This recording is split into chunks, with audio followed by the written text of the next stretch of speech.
realized that my motivation before that day had been to achieve wealth, take care of myself, have my own freedom, I guess, like that. Like freedom was my biggest why growing up, because I hated the feeling of being trapped and being in a household or an environment or a place that I couldn't control. And so I wanted to be free from that. And I wanted to be able to take care of myself, take care of other people and everything like that. But when I ran the construction companies, and I realized that I didn't even, like, no amount of money was going to make me want to wake up the next day and run those companies. That's when I realized I need to shift the motivation. It's not just about money. Money's not going to solve the problems. Like, I need to be happy and I need to be fulfilled.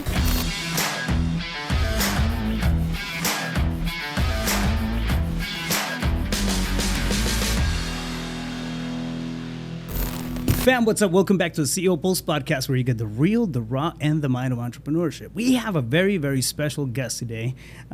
She's wild. It's crazy. The amount of stuff that she's been able to accomplish in such a short period of time. Got into real estate about 10 years ago. Now owns a real estate brokerage. It's commercial and residential brokerage in one of the most competitive markets in the U.S., which is Arizona, Phoenix. And also has a national hard money lending company. So besides that, you have a background in engineering and, multiple different things that you kind of came through before you hit the space of real estate. And again, you got into real estate 10 years ago, became a millionaire at age 25, multi-millionaire at age 27, and you're super young and crushing it. And it's amazing. Thank you for taking the time to be on the show and letting me pick your brain here for a sec. Thanks so much for having me. I'm super excited to be here. No, so Hanna, the walk me through your background. We were talking right before we hit the camera, or we hit record. We were talking about, kind of like the beginnings and everything. But you started, your real estate career again 10 years ago. Before then, what was it like? How did you, were you just a natural like overachiever from the get-go, or was it something that you kind of picked up along the way? Yeah, so I was born into a family that didn't have a lot of money, and I just knew really young that just wasn't the life that I wanted, and it didn't feel right, and I didn't really have much to compare it to, but I had gotten these little glimpses of wealth. Like, my best friend had horses and a really nice house and things like that. And I was, 4 or 5, 6 years old, and I realized pretty quickly, like, oh, I want that life. I don't really want this life that I have with my dad taking showers in pools and no AC, or really hot AC in the summers and everything like that. So I was, most people call me the McFlurry millionaire, because that's my earliest memory of wanting to be wealthy, was wanting a McFlurry from McDonald's, and my dad wouldn't buy it for me because it wasn't under $1. So that was, I don't know, maybe 6 or 7 years old, I think, is when that happened. But I struggled a lot as a kid with anxiety and depression and things like that, and just work and overachievement was pretty much my outlet. It was like the one thing I could control, and so I felt like, I don't know, I could work really hard in school, and I got principal's list from kindergarten through high school and through college and everything, so it was kind of an unhealthy thing, but it was my coping mechanism when I was younger, and then it eventually shifted into something that just became a really big passion of mine. So, it's pretty interesting. Sometimes we don't plan on the stuff that's going to help us channel that energy, right? Or channel the bad, the bad thoughts and whatnot. And especially so young, at 7, already having that kind of, train of thought in terms of like, this is, having the acuity to understand this is not what I want. I want something better, something, that's not this. Yeah. And then kind of, starting to fix your mind on what that looked like. It can lead in a couple of very different, paths, right? Mm-hmm. So going through it, and not that I want to, psychoanalyze you here, but going through the process of growing, you had to feel like there was something that perhaps, was one, you got stuff that was, you felt that something was missing already, right? But you had to feel like out of place going through life altogether. Like, this is where I want to be, and this is where I'm at right now. I'm kind of sitting in that gap, right? Mm-hmm. The only reason I bring that up, or I say it like that, is because I went through the same process. When I was growing up, I felt like I was in in this space where I didn't necessarily, wanted to be in. and I wanted to get to this other space, and like half the time, I felt like I was in limbo. How did you deal with that kind of stuff? It was a struggle. So I always kind of felt alone in a crowded room, Yeah. whether I was at my house or at school or with friends or whatever. I always just felt like I was just the weird alien child and nobody understood Inadequate? me. And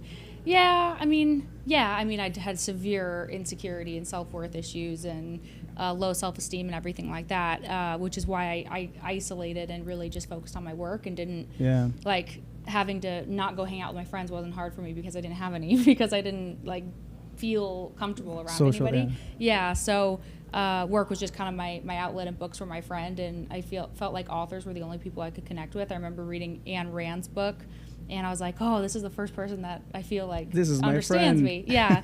I don't know. Have you ever read Atlas Shrugged? Yeah. Oh, yeah. You have? Yeah, I love that book. Love that book. So I was insane. Yeah, I was a nerd reading that all summer instead of hanging out with friends. But I just knew I wanted more, and I couldn't just, even to this day, I don't watch TV or do anything. I'm like, I just have this insatiable hunger to build and grow and serve and all of the things, and that's been a part of me from a really young age. That's interesting. Do you feel like now it's a matter of a pursuit, or again, and the reason I kind of bring it up in context like that, because for me at the beginning, everything that I was doing was self-validation. I was looking for validation, like, okay, cool, I'm on the right path, I'm doing the right thing, I'm smart enough, I'm good enough, I'm like, I have to make it work. So I was kind of to validate my thoughts, or what I thought I should be. Or whatever place I thought I should be at, right? So I was trying to look for validation in my results and everything I was doing, and then that shifted to something else, and later became passion, right? But is that, do you see it from that context at this point, or do you see it? Yeah, for sure. Have you read The Gap and the Gain? No, not that one. Okay, it's really good by Dan Sullivan. But growing up, it was the same thing for me. It was like seeking validation, seeking worthiness, trying to prove to myself and others that I was capable and worthy and wanted to be loved and all the things. I remember being so excited, like when I would, pass a test, or I would always set the curve in my class or something like that, and everyone would be pissed, but I would be happy. And, I would go to my mom and be like, oh, I passed this test, I studied so hard. And she's like, oh, that was God. Like, that wasn't you, that was God. Like, you're just lucky that God loves you or something. I'm like, no, that was me. Like, my brother didn't pass the test. He failed and dropped out of high school. Does God hate him? Right, exactly. But eventually, when I finally achieved financial freedom and I didn't have to work, and I had all of those necessities met that I, as a child and growing up into high school and college and through that, it was like survival mode. Yeah. Like, I wanted to make a lot of money so I could take care of myself, and I didn't want to feel like, how am I going to pay my bills or buy my food or do the things that I want to do in life. But then once it no longer was about money and I still felt the same emptiness and unworthiness, that's when I started to realize, like, okay, I really need to make a shift here, because if I keep going down this road, like, I'm just going to be sad or not happy or not fulfilled for the rest of my life. And that wasn't a life that I was okay with living. Is that when you were, because you were an engineer at one point, and then you started your own construction companies, right? Mm-hmm. How old were you then? When I started the construction companies? So engineering was my first job out of college. I graduated college early, so it was from 21 to 22 and a half. Yeah. And then I took a 1-year sabbatical in Hawaii. Nice. Wasn't happy. I thought, like, no work, no stress, no anything, I'd be happy. And I was like, fuck, I can't do this. Like, I need work. I need to be progressing. I need to be learning and growing. And so I came back from Hawaii, and that's when I started the construction companies. And that was during COVID. So 2020, I started those, and I only lasted in that for about a year and a couple months. And I had like 75 employees, and was doing some pretty big accounts like Topgolf and remodeling Whataburgers and things like that. But I was not happy running those. That's wild. I mean, that's crazy. So you mean you weren't happy at that point? Did you start to look for something that kind of called your passion? Because one thing we always hear is like, follow your passion. But if your passion doesn't pay, it's pretty hard. It's pretty fucking hard to follow your passion at the beginning of your entrepreneurial career. So yeah. So how what was it that made that shift? Like, what hit you? So I realized that my motivation before that day had been to achieve wealth, take care of myself, have my own freedom, I guess, like that. Like freedom was my biggest why growing up, because I hated the feeling of being trapped and being in a household or an environment or a place that I couldn't control. And so I wanted to be free from that. And I wanted to be able to take care of myself, take care of other people and everything like that. But when I ran the construction companies, and I realized that I didn't even, like, no amount of money was going to make me want to wake up the next day and run those companies. That's when I realized I need to shift the motivation. It's not just about money. Money's not going to solve the problems. Like, I need to be happy and I need to be fulfilled. And what is that going to look like from an entrepreneurial perspective of what kind of business do I want to be in and what kind of people do I want to serve? Because that was a big thing for me. It's like, what does your dream customer look like? And I didn't start asking myself that question until after I realized, like, oh, I don't like working with people that want me to renovate their houses. I don't like working with like this kind of workforce. You know, I like more of an educated and sophisticated workforce that I can feel more synergy with, I guess. Yeah. And I started to really like picture what does my dream customer look like, and what kind of business will I be serving? Will I be able to serve that kind of customer? So like even now with the lending company, I focus more on commercial asset classes, because for me, my dream customer or my dream client is somebody that's already been successful, already an entrepreneur. They're already sophisticated and learning about, like they've already probably done some flips and things like that. And they're looking to level up and maybe start a fund or start flipping storage facilities or acquiring or starting to develop commercial real estate or things like that. And so starting to shift and shape my business around what my dream client looked like has really helped me over the course of time as I shifted businesses. Before I just like have a business idea and I'm like, all right, let's just go with this business and see how it works. And then later I realized it's not what I really wanted. You know, that's very, very smart take on things. It's not definitely my thought process to date. Like I think about the business that I want and then I get into it, but then I start thinking about the client afterwards. But you're right. If we're not happy with the people that we're serving, I mean, it just becomes another, task. It becomes another, point of stress as opposed to being passionate. I found a lot of passion in the coaching business. I mean, that's my ideal person, right? Somebody who's looking for empowerment, who gets to thrive off of their efforts and guidance and whatnot, right? So I have a very particular niche, right, that I like to be selective about when I'm coaching somebody. But I didn't apply that. Like for example, my first business was a transportation business, non-emergency medical transports, and that thought process never happened, and it burned me out. Mm-hmm. I was just not. You get to a point inevitably. I feel like you get burned out because you're not enjoying the process anymore.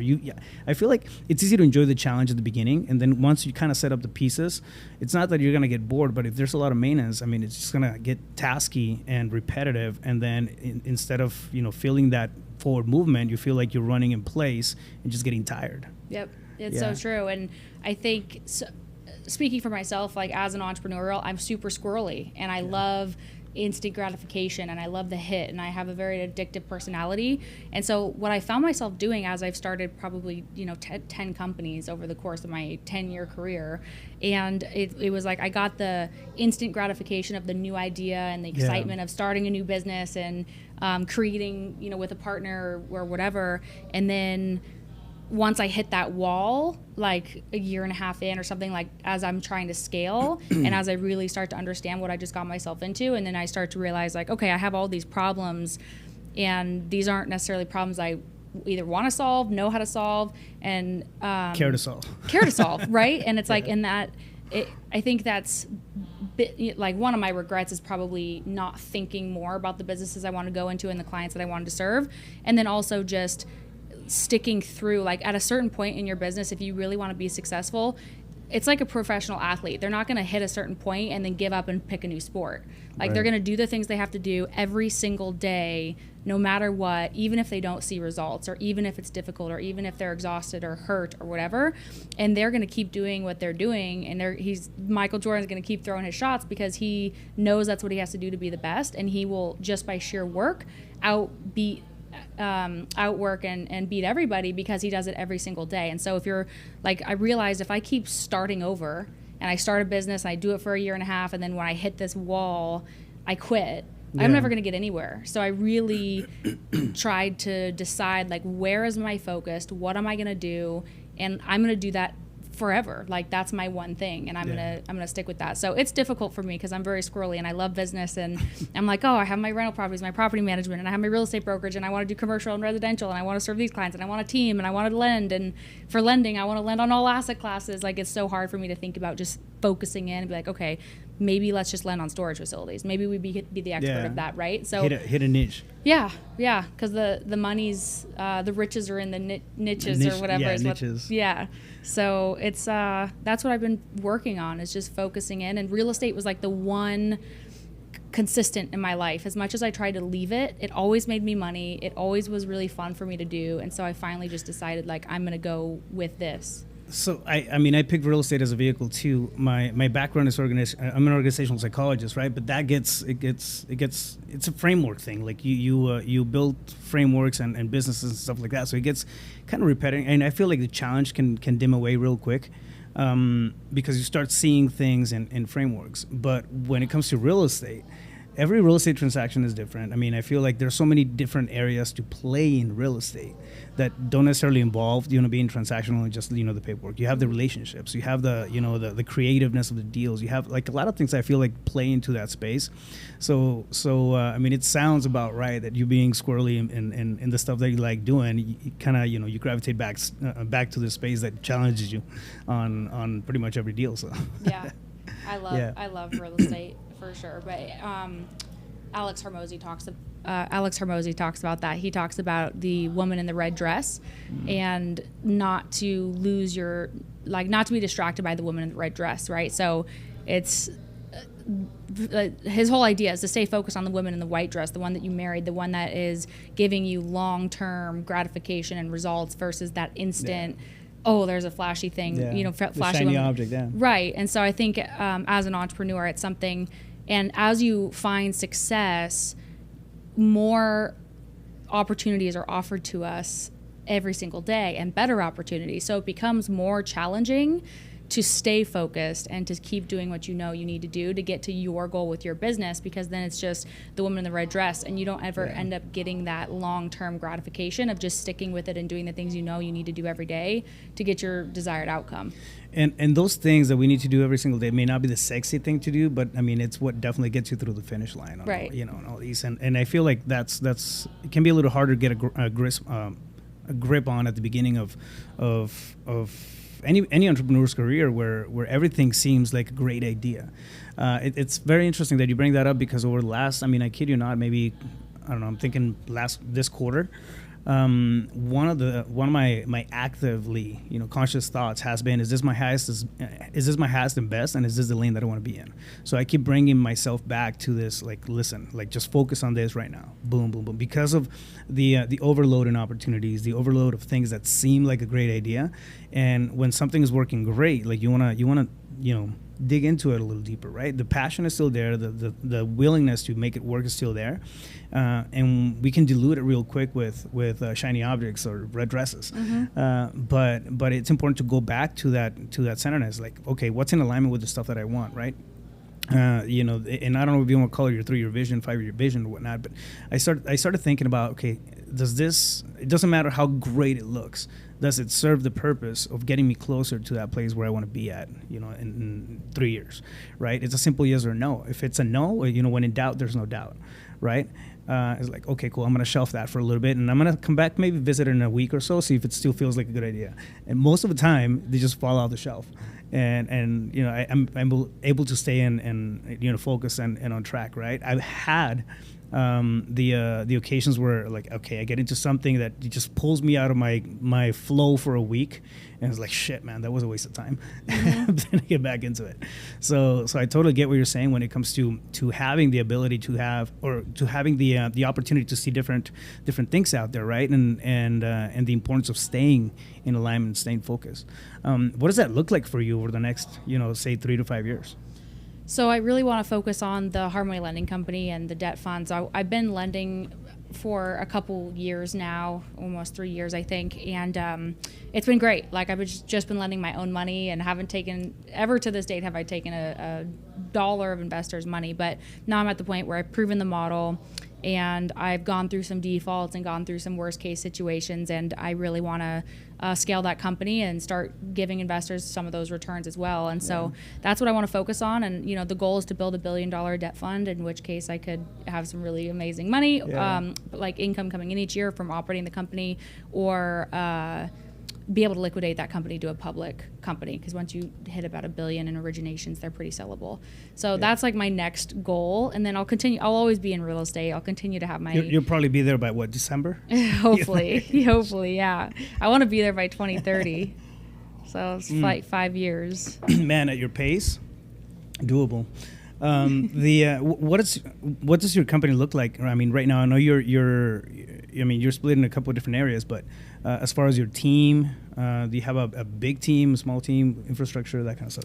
Yeah, so the lending company I'm just now scaling right now, so the fund is just getting launched and we'll be building that up. Luckily, there's not a ton of staff requirements on the lending. Like you have your loan originator, your processor, your underwriter, and then you can kind of outsource a lot of the stuff as well, like the servicing. But as far as the real estate brokerage goes, I have a couple of employees who really I couldn't live without. They do like all my paperwork and email management, email and everything. And then about 20 agents who are independent contractors who work for the company, whether commercial or residential. So I don't really have any like big desires to grow the brokerage per se, unless I found the right strategic partner who's really like the integrator and operator. So I could focus on the lending company and really put my time and energy into that instead of splitting my attention and time on both companies. Yeah, I just I went through something similar recently, and I downsized my brokerage because of that. It was just taking too much time from the stuff that I intentionally want to grow. And again, it's like it's coming back to that centeredness, right? Like we have to understand what that looks like for us as entrepreneurs, and it's more of a lifestyle thing. I feel like you get to a point where the money and the revenue is nice, but the lifestyle and the purpose and the fulfillment, I feel, becomes more important. And when that hits, I mean, sometimes we have to make some hard decisions on, okay, is this really productive, or is it counterproductive to the big picture, right? And having clarity over that big picture. How did you get to that point where you know what to aim at? I mean, you seem like you have pretty solid direction going forward. One morning, you just woke up and was like, oh, this is what I want. And it started walking towards it, or was it, something progressive that just kind of, came together through pieces and experience? Definitely progressive. And it was when I had $0, it was like, okay, I want $100,000, and I had 100,000, and it's like, okay, I want to make $1 million, and then you get $1 million, it's like 10 million, 10 million, 100 million, 100 You're moving million. the goalpost. Right, yeah. So it's like the big, okay, this was a limited beliefs and limited thinking has always been something that's super important to me, because it's like you only know what you know. So I always thought I was dreaming really big, but I was only dreaming as big as my reference group, right? So when I was younger, up until pretty recently, I didn't even know that like being a billionaire was something that normal people can accomplish. I thought like just massive corporate companies and things like that are multi-billion dollar companies, up until my network started to expand and I started to see what people were doing, and I started to meet business owners who had 9-figure valuations and things like that. So then my beliefs of what I could accomplish, and then also the goals that I could set for myself, started to grow as I understood what was out there in the world. But that's all progressed over time, and my goal, as I start to get into bigger networks and join like entrepreneur groups and things like that, I start to see what everyone else has accomplished. It's kind of like back when everybody used to say a 4-minute mile would be impossible. And someone goes, well, it's not physically impossible, it just hasn't been done yet. And so once that person broke that record, then all of a sudden not everybody, but multiple people went on to break that record. And so that's why I think your reference group is so important, because like number one being the spouse that you pick, and then number two is the friends or colleagues or partners or whatever that you surround yourself with, because you're just going to most likely be the sum of the average of who your reference group is. So I think now I've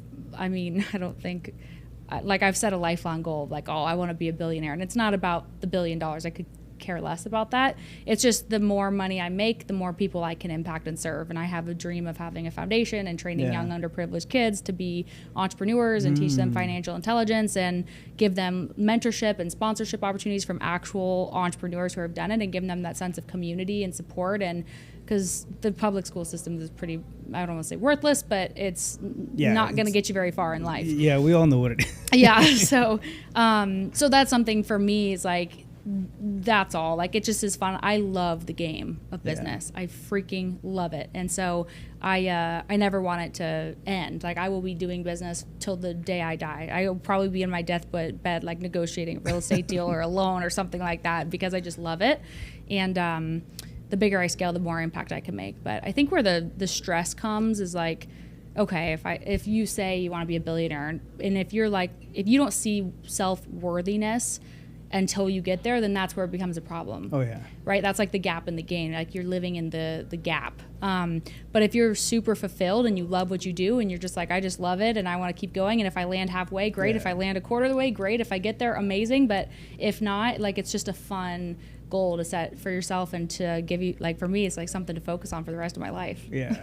I think people had it right on his song, right? You shoot for the stars, and worst case scenario, you end up in the moon, which is still pretty solid. Yep. Yeah, because if you don't shoot for the stars, you have no chance of getting there. Yeah. It's I like what you said. I kind of read it in between the lines there, but it's like, we have to, I think most of the time we feel like we got to have something to belong, to feel, to have that worthiness. And that's the paradigm shift that happened for me a while back, right? I was thinking, I got to have this to do this and be this.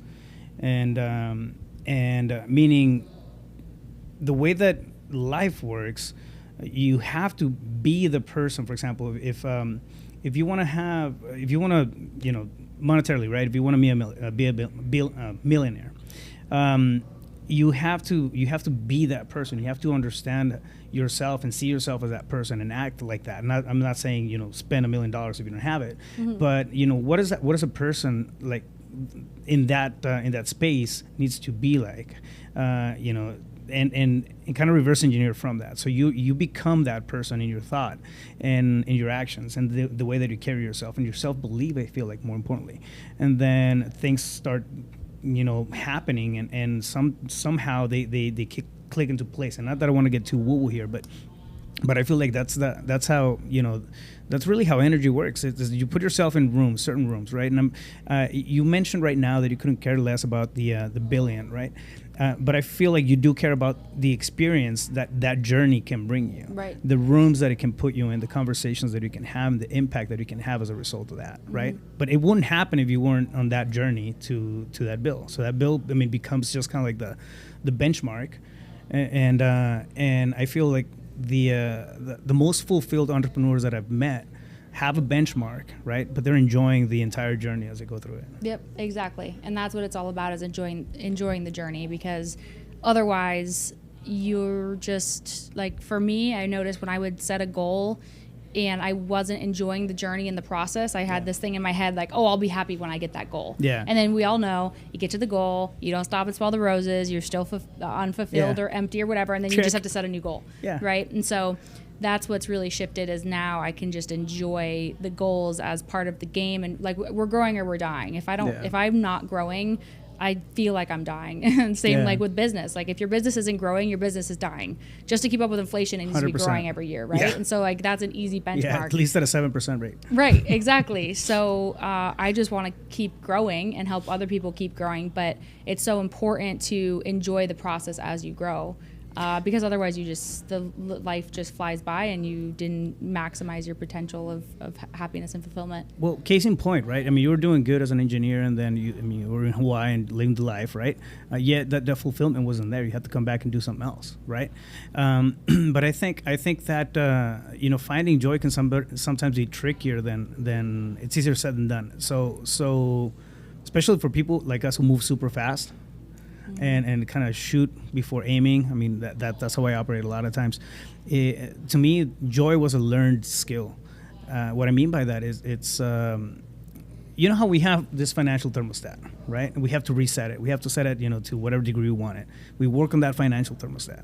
And then if you come from a humble background and whatnot, that, it's going to be set to, I don't know, 30, 40, 50, 60K a year or whatever that is, right? And then we have to, reset it as we go through because our belief gets bigger, right? So we're always working on that financial thermostat part. I feel like we're wired the same way on the joy scale. So I feel like, we can have our joy thermostat set to a really low, temperature where we just don't feel joy unless we're like actively looking at it and whatnot. But we reset it, and we find joy in the little things, right? In the conversations and the impact and the stuff that, the change that we're able to, make along the way or help people out and ripple effects and self-achievement. Throw it in there, right? It's part of it. So owning that, but I feel like that joy thermostat gets adjusted with every single experience that we have, and then we come to a point where joy just becomes a lot easier. At least for me, that was the case, right? I was always looking for that next thing. Like I would accomplish something, and I was like, oh shit, that's great, and then move on to the next, checklist or thing on the checklist. Yeah. So with that being said, I mean, you've been at it for a while, and you've had a lot of adversity, like from the beginning, early childhood, and going through the process of having and building these businesses and landing in competitive markets. I mean, it's not the easiest place we're at. Like where you're operating and thriving, it's not the easiest place to do it, right? So your mindset, how do you deal with that? How do you keep it sane in terms of your belief in going forward, your desires and growing those goals and striving for that achievement? For me, I just failure's never been an option. Yeah. I have to win, and I have to just keep going. And no matter how many times I fall or no matter how many times I fail at that one thing, I always say I either win or I learn. And sometimes failure is the best lesson. It has been the best for me, And so just acting and making the decision to move forward and to take action has been if you just keep doing that, I've just kept learning as I've continued to do that. And so, and then you start to, at least for myself, as I make a decision on something and as I have success on something, then the belief in myself and my self-confidence starts to add up, right? It's like, okay, I'm capable of this. I'm capable of this. I'm capable of this. And then as you continue to build that, your energy is better, your self-confidence is better, you carry yourself differently, you talk differently, you take on different risks, and people see you differently. And it's that whole energy, and I'm so huge on energy. And on the flip side, if you keep letting yourself down, then that negative self-talk is in your head, or at least for me, and then I'm battling with that negative self-talk every day, and then I start to have the self-doubt, and I'm like, well, maybe I'm not cut out for this, and maybe I shouldn't do this, and it comes in my head all the time. But I've learned over the past few years to be more self-aware of the two voices in my head. And I don't know if anyone else has this, but I have two very prominent voices in my head all day long, and I feel like they're just battling with each other all day. Yeah, don't get concerned about that until you name them. Yeah, your multiple personality disorder. Yeah. But it's true. And so the more little wins I have, subconsciously, life just is easier and things flow because I'm in flow and I feel good. And so that's why I always try to be really cautious of spiraling, because I've been through some really dark years of my life, day after day after day, another day. And so I really have tried to become very in tune with how I feel and the voices, the voice inside my head of the, meditation, right? Being more of an observer instead of identifying with the negative self-talk that's in your head. And so just acknowledging it, which is easier said than done, but just being able to start to have the awareness of, oh wow, this is the thought that's going through my head right now. I don't need to actually believe that or think on it, but having the awareness of the fact that that's actually happening. And because before, I was just going through life and I was being controlled by all this negative talk and self-doubt, and I didn't even know it because I didn't even know the concept of observing your thoughts or being present. And I didn't remember anything ever because I was just thinking, keeping my brain occupied to think and to move forward. You took it as a truth, yeah. Mm-hmm. Yeah. I like how you just went all Joe Dispenza on me. But I do the same thing. As far as awareness, it's pretty interesting. But I journal a lot. Me too. So it's, I mean, it's important to get all that stuff out of our heads, right? Like the self-talk can be a very, very detrimental thing if we don't keep it in check, right? We have to understand what we're telling ourselves, because that's the biggest thing that we're going to believe. To me, just doing a mind dump on a notebook and then just kind of going through it is the thing that gives me that clarity that I feel like a lot of times it's just like a little snap, a little spot for reflection, but it keeps the mindset sane. So. Yeah. I journal every day too, and it's I think it's great just to get ideas out on paper. Or even like with businesses, I feel like everything's turned so technological, and sometimes I just need to get it on paper. And with modeling, when we were launching the debt fund, my partner and I were like, working with the analyst to build out this whole complex Excel model. I'm like, let me just write this out on actual paper, and so my brain can understand how it works with the returns and the profit share and the equities split and the expenses and everything like that. So I think pen to paper, there's just something amazing about it. Yeah, it's very different than dropping something on a spreadsheet or typing it out. It's just, I mean, you have to clarify it in your mind to actually process it through your hands and then dump it in that page. And I think it clarifies the thought as you're going through that. So with that being said, though, switching gears a little bit, how man, what was it? I was going to ask you something. You mentioned something right now that got my attention, and then Joe Dispenza. Yeah, it was in between Joe Dispenza and the spreadsheet. Journaling. Yeah, I don't know. It was related to the growth in business, but so okay. Right now, what are you most excited about going forward? I mean, you mentioned the lending process, right, or the lending company, as you're getting into it. What brings? I mean, lending sounds pretty transactional. You seem like a very experiential type of person. So what, like, what's your take on that particular vertical? Like, why are you so excited about it? It's just so fun to be the bank. It really It's a power thing. Maybe. I probably have some of that. But, really, being honestly, I think that's why I still love selling real estate. Like, I love the art of the deal and negotiating and going through the process and, the hunt of finding the deal and working with the client and meeting those people and being really intricately involved in it. Whereas the lending, it is transactional, like you said. Right. So it doesn't give that same full fulfillment.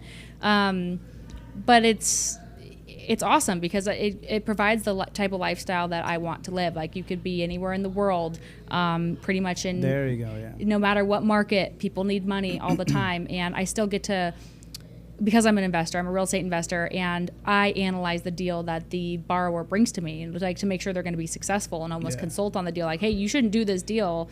You're not going to, there's probably not enough skin in the game to do this deal, or you're under budget on your numbers or whatever.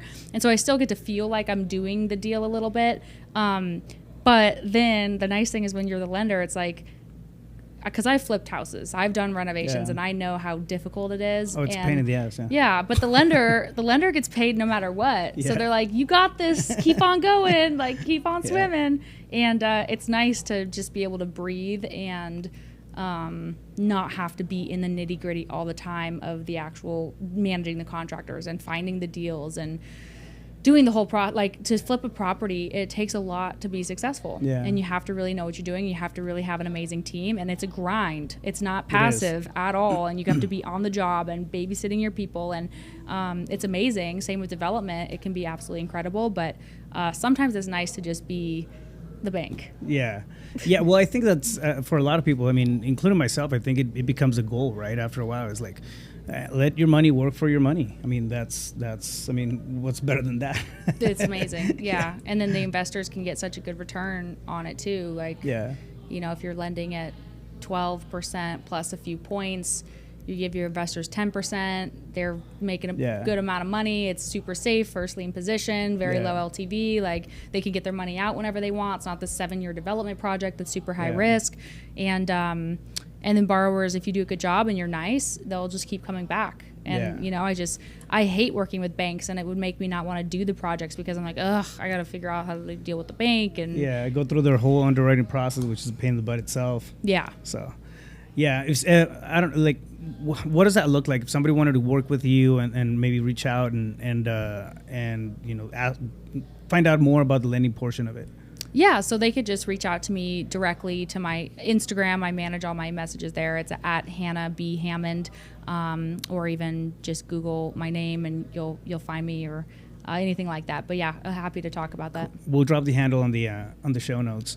Yeah, I mean it's incredible. Again, big kudos and respect on everything you've been able to accomplish at such a young age, and I mean I'm excited to see what's coming. Right? I mean you have your sights set on something that's very ambitious, and it's a really fucking cool thing to see. Right? When somebody has all that drive and that fire behind it, so I have no doubt it's gonna be a thing. Thank you. I appreciate it. So Billy, here we go. yeah. We'll see, but it's a long road ahead. So I feel like I'm just getting started. Well, I mean, again, part of the journey, right? And I think that's a beautiful part of entrepreneurship. It allows us to be in different, I feel, stages of life, because we see the contribution part, we see the you know the trench work part, and when you combine all of it, I feel like you have a better perspective, better understanding of what it all means in terms of like the quality of life that we're looking for. So yeah, that's true.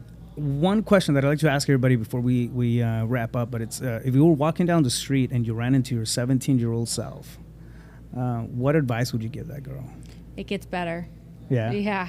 I had no hope at 17. I was like a malnourished, depressed, anxious little nerdy kid at high school, and with like no will to live. And so, but I had that flame inside of me, and I didn't give up, and I knew there was something ahead. But I was really hard on myself. Like, be kind to myself and keep on going, because it'll get better. And I think a big piece of that was just the relationships, like having a tribe around you, and eventually be going through life alone is a scary, dark, lonely place. And I didn't know the value of relationships when I was younger, because I was just so in my own head, I couldn't even really build genuine relationships. But yeah, it makes it so much fun to have amazing people to build with, to create with, to have supporting you, and to like run your companies with. I think it's so fun. So yeah, just be kind. Yeah, at that point I feel like you're all just playing together.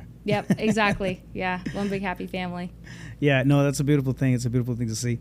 So thank you so much for stopping by and having this conversation with us on the podcast. Guys, reach out to Hanna if you're looking for hard money lending. She's your girl. Yeah, let me know. Yeah, and I'm excited. Again, I'm excited to see what you're going to be coming up with over the next several years. And I mean, we're local, so I'm going to be following your trajectory here going forward. So yeah. With that being said, guys, I hope you enjoyed the podcast as much as I did. Make sure that you subscribe, like, and follow. Follow Hanna here as well. We're going to drop the handle and her contact info on the notes. And with that being said, we'll catch you guys on the next one. Stay focused. You got this.